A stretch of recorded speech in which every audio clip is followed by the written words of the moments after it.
मुबारक से हाफिज बशीर अहमद साहब सिराजी जो मुदर्रिस है मदरसा हाजा, उनसे भी गुजारिश कर रहा हूँ आगे तशरीफ लाएं और उनकी भी हौसला अफजाई की जाएगी। मुफ्ती दिलदार अहमद साहब मुदर्रिस मदरसा हाजा, उनसे भी गुजारिश कर रहा हूँ आगे तशरीफ लाएं और उलमा इकराम के दस्ते मुबारक से इन तमाम हजरात की हौसला अफजाई की जा रही है। यकीनन जिस तरह इन बच्चों के लिए खुशी का मकाम है, इसी तरह इनके वालिदैन और इनके असातिज़ा के लिए भी खुशी का मकाम है। ये वो सुनहरा मौका है जिसको देखने के लिए हर एक इंसान तड़पता है। हमारी दुआ है कि अल्लाह रब्बुल इज़्ज़त इन तमाम बच्चों को नज़र बद से बचाए और मज़ीद इस इदारे को तरक्की अता फरमाए। अब आखिर में मोहतरम ज़ी वक़ार हज़रत मौलाना मुफ्ती नूर हुसैन साहब जो इस हमारी मजलिस के सदर थे, उनसे गुजारिश कर रहा हूँ इख्तितामी कलिमात के साथ इस मजलिस का इख्तिताम फरमाएं और हज़रत ही दुआ भी फरमाएं।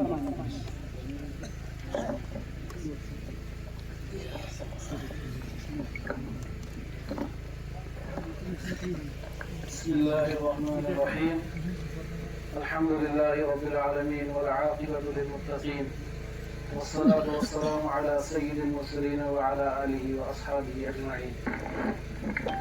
किराम क़द्र व उलमा किराम और मुअज़्ज़ज़ सामीन, अब हज़रात सुबह से प्रोग्राम समाअत फरमा रहे हैं। बहुत कीमती बातें आपके सामने आ चुकी हैं, अब मज़ीद कुछ कहने की ज़रूरत महसूस नहीं होती। अलबत्ता एक बात जो यहाँ जिन तलबा ने हिफ्ज़ कुरान करीम मुकम्मल किया, ये आपके सामने मौजूद हैं और इस मदरसे की मेहनत और इसका समरा आपके सामने है। आज से चंद साल पहले जब यहाँ ये मदरसा शुरू हुआ, मोहतरम हाजी इब्राहिम साहब और मोहतरम मोहम्मद हाफिज शकील साहब ने जो कोशिश शुरू की, उस वक़्त ये नहीं महसूस होता था कि यहाँ ये इदारा चल पाएगा, लेकिन बहरहाल इदारे अल्लाह के फजल और उसकी नुसरत से ही चलते हैं। आज ये इदारा फल रहा है, फूल रहा है और इसका समरा आपके सामने है। ये असातिज़ा की मेहनत, मुंतज़िमीन की मेहनत, जिम्मेदारान की मेहनत है और इनकी मेहनतों की बरकत से और आपके ताउन की बरकत से ये इदारा यहाँ तक पहुँचा है। इसलिए अब गुजारिश है आपसे आगे भी इस इदारे का इसी तरह ताउन करते रहेंगे इंशाअल्लाह, क्योंकि इदारे हमारे उसूलों में से मदारिस के जो उसूल हज़रत अल्लामा मौलाना क़ासिम नानोती रहमतुल्लाह अलैह ने मुरतब किए, जिनको हम उसूल हश्तयाना कहते हैं, कि 8 उसूल मुरतब किए अल्लामा क़ासिम नानोती रहमतुल्लाह अलैह ने जब दारुल देवबंद की बुनियाद रखी। उन 8 उसूलों में से एक उसूल ये है कि जो अहम उसूल फरमाया, ये मदारिस जो चलेंगे ये सिर्फ आवाम के चंदे से, आवाम से पैसा लिया जाएगा, इसमें हुकूमत से कोई इमदाद कबूल नहीं की जाएगी। आज हम देखते हैं हमारे जितने मदारिस हैं, कोई मदरसा सरकारी इमदाद को कबूल नहीं करता। सरकारें आती हैं, लोग आते हैं, इस नाम पे आपको ये बिल्डिंग दी जाएगी, आपके मदरसे में ये बनाया जाएगा, आपके मदरसे में वो बनाया जाएगा, लेकिन हमारा उसूल है कि हमारे बुजुर्गों ने लिख दिया है कि सरकार की इमदाद कबूल नहीं करनी है। हम उस उसूल पर कारबन है, हम आवाम से 1 रुपया लेंगे, 1 पैसा लेंगे, 5 रुपए लेंगे, 10 रुपए लेंगे, हमें वो बहुत बड़ी नियामत है, मुकाबले उसके जो सरकार हमें लाखों करोड़ों मिले, हमें उसकी जरूरत नहीं है। आज तक ये मदारिस उन्हीं उसूलों पर कायम है। लिहाजा आपसे गुजारिश है, हम इसी उसूल पर कारबंद रहते हुए, आप ही का पैसा है, आप ही के बच्चों पर खर्च किया जाता है और ये आपका, जैसे मुसल्लम ने फरमाया, बेहतरीन सदका है और बेहतरीन खर्च करने की जगह आपके लिए। इसलिए इस मदरसे को जो भी इसकी माली मुश्किलात होंगी ये हमने पूरी करनी है, इसकी माली जरूरियात हमने पूरी करनी है। हमारे लिए ये फख्र और सादत की बात होगी, हमारा माल किसी इदारे में लग जाए, ये हमारे लिए सादत की माल है। ये हमारा कोई कमाल नहीं कि हम किसी इदारे में माल दे रहे हैं, हम किसी इदारे में पैसा दे रहे हैं, हमारा इदारे पर कोई एहसान नहीं, बल्कि अल्लाह ने फजल फरमाया, कबूल फरमाया कि हमारा माल इस लायक बनाया कि अल्लाह हमारे इस माल को कुरान के पढ़ने वालों के लिए कबूल कर रहा है। ये हमारे बड़ी सादत की बात है। लिहाजा इस सादत को समझेंगे कि कितनी बड़ी सादत है। इसलिए गुजारिश है, इदारे का हर तरह से दाम में, दिल में, कद में, सुख में ताउन फरमाते रहेंगे। दूसरी बात बच्चों के वालिदैन से है कि बच्चों के वालिदैन अल्लाह के फजल से हिफ्ज़ कुरान करीम मुकम्मल हो जाएगा। अब इनके आगे की तालीम का ख्याल रखें। हमारे यहाँ जैसे उसने बताया कि आप مزاج جانتے ہیں یہاں کے علماء.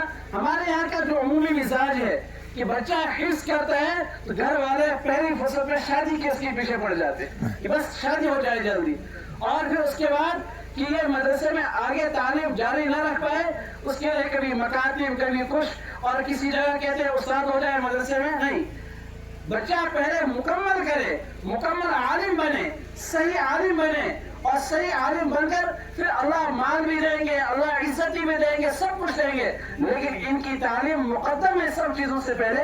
لہذا بچوں کے والدین سے گزارش ہے, آپ کو جو بھی مشکلات آئیں آپ ان مشکلات کو قبول کر لیں, آپ ان کی برکت سے کھائیں گے, آپ کو ان کا کوئی بوجھ نہیں ہوگا. اللہ کے نبی علیہ السلام کی حدیث ہے, ایک روایت ہے کہ اللہ کے نبی علیہ السلام کے پاس دو شخص ہے, وہ دو بھائی تھے. ایک بھائی علم دین حاصل کرتا تھا اور ایک بھائی دنیا کماتا تھا, وہ کام کرنے جاتا تھا. اس نے اگر اللہ کے نبی علیہ السلام نے شکایت کی کہ یہ روز جاتا ہے, پڑھا رہتا ہے, یہ کچھ نہیں کرتا ہے کام شام, صرف پڑھتا رہتا ہے, کچھ کام نہیں کرتا ہے. اللہ کے نبی علیہ السلام نے فرمایا تم اس کی وجہ سے رزق کھا رہے ہو, نہ کہ یہ تمہاری وجہ سے رزق کھا رہا ہے. یہ اللہ کا کلام سیکھ رہا ہے, تم اس کی وجہ سے رزق کھا رہے ہو. تو ہم جب رزق کھاتے ہیں ان بچوں کی برکت کی وجہ سے, ان کے کلام اللہ کی برکت کی وجہ سے. والدین سے گزارش ہے ان کی اگلی تعلیم کا خیال رکھیں, ان کو بیچ میں ادھورا چھوڑنا نہ دیں.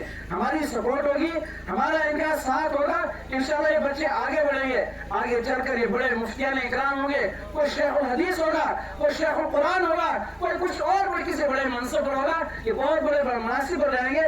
لیکن یہ ہے کہ ہمیں اس کی فکر کرنی ہے اور ہم نے اس کی کوشش کرنی ہے, کریں گے انشاءاللہ. اللہ تعالیٰ میں کہنے کے ساتھ عمل کی توفیق عطا فرمائے. وآخر دعوانا الحمدللہ رب العالمین.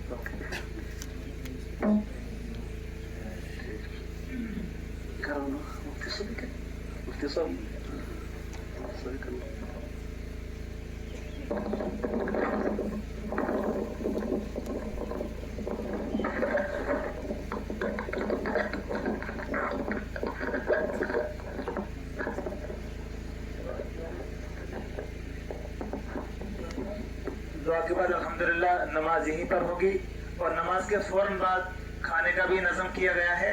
آپ تمام حضرات سے گزارش ہے کہ نماز اطمینان سے پڑھ کر کھانا بھی تمام حضرات یہیں تناول فرما رہے. کھانا مدرسے کی طرف سے نہیں ہے بلکہ بعض مخیم حضرات کی طرف سے دعوت کا نظم کیا گیا ہے.